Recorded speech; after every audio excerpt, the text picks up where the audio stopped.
get those important questions out of the way early on, if there's any deal breakers, find out what you have in common. And then you've got to say, is this the kind of person I think I could spend 3 days in an unknown destination with?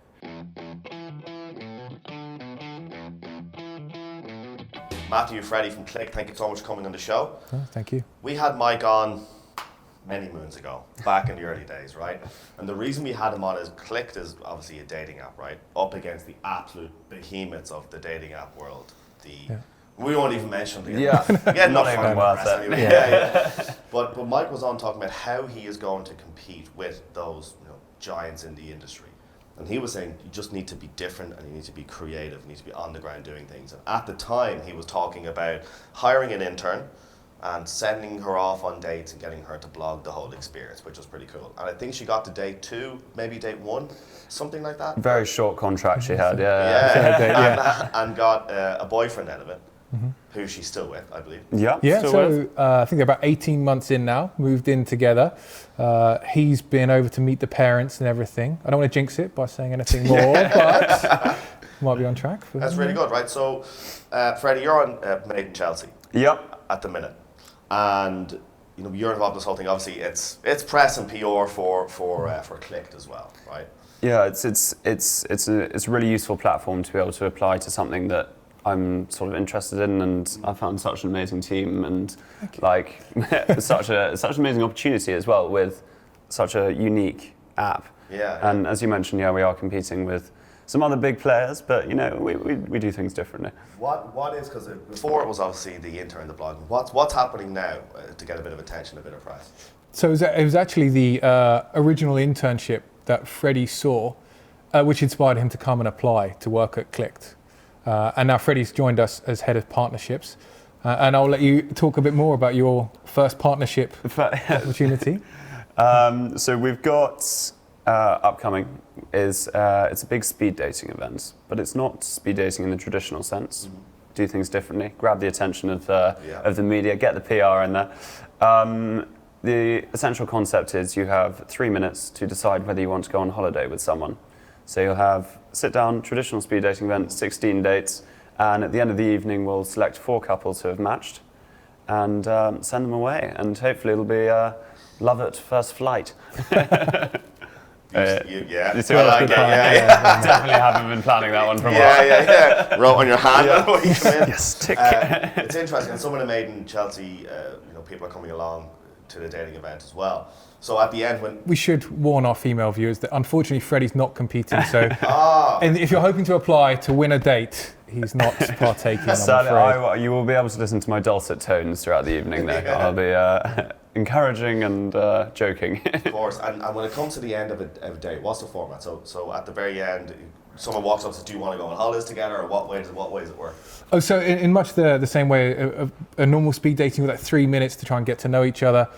A bit like our app, get those important questions out of the way early on, if there's any deal breakers, find out what you have in common. And then you've got to say, is this the kind of person I think I could spend 3 days in an unknown destination with? Depends on the unknown destination. I know, could be big time. Could be Cornwall, could be Bognor, could be Monaco. Exotic destinations. So, no, European city breaks, I think, is what we'll be sending people on this time. So the app itself, right? Obviously, you have to get things out of the way. That could be deal breakers. We chatted a bit off camera. What are the most popular ones that are coming up time and time again? Because you have to, just for people at home, when I was single, I was on the app a long time ago. Promptedly. Congratulations. Thank you so much. But you come across a girl on the app, and then questions come up, and you have to get the questions right. Is that basically it? So it would be So when you have your potential recommendations, if you'd like to chat to somebody, they've got a little quiz that you're going to have to pass before you can enter into the chat section. So the most popular questions, for example, might be Brexit Remain. 4th most popular question on the app for our female users, 14th for men.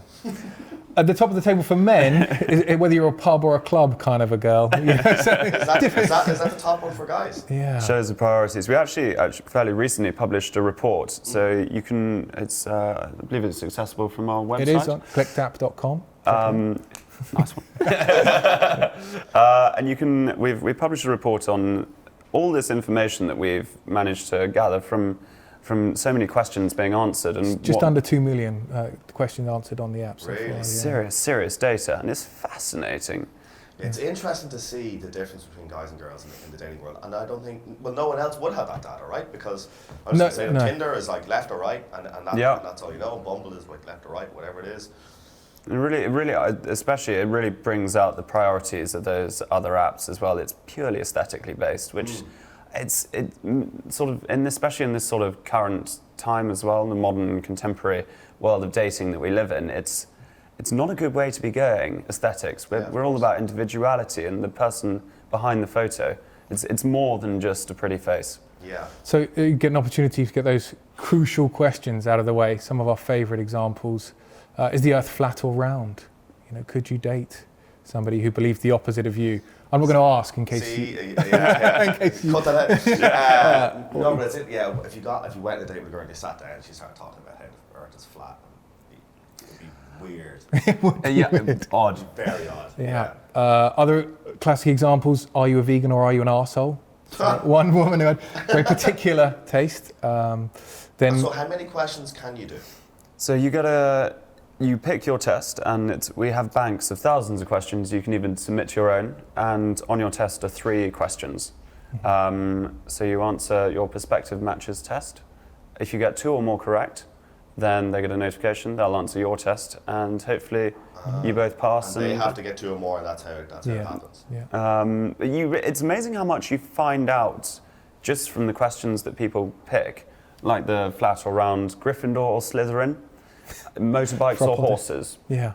Literally anything. Is that a deal breaker? Over something? Oh God, definitely. Yeah. Really? I mean, maybe like 1 or 2. I don't think very many, but still, it's amazing how different people prioritise different things. Made in Chelsea or Love Island, you know? Yeah. Keep competing camps. What would you have on yours? Love Island, probably. But you know, it's interesting because it is, because people come in here all the time, right? And they may have a med tech company, or they may have a travel tech company. Our industry is really competitive, and it is, right? But it doesn't come anywhere close to dating apps. Like, dating apps is just like Tinder is the #1, grossing app in the App Store. Yeah, it just overtook Netflix last year. Revenues of 800 million. It's a behemoth, as you say, but it's 7 years old now, and that's a long time in tech. Actually, hasn't changed all that much in that amount of time either. It's still swipe left, swipe right. It's still on bio. You still.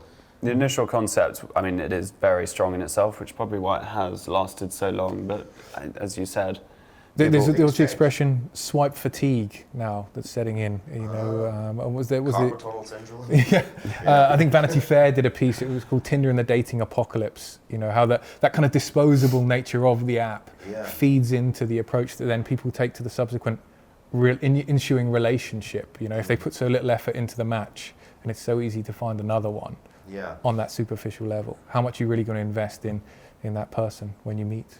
So what I'll do is I'm going to link below. Click that report's actually interesting. I didn't know that was on the website. I'm going to have to go check that out. But thank you guys so much for coming on the show. I really appreciate it. Not at all. Cheers. It's been brilliant. Thank you. Cheers.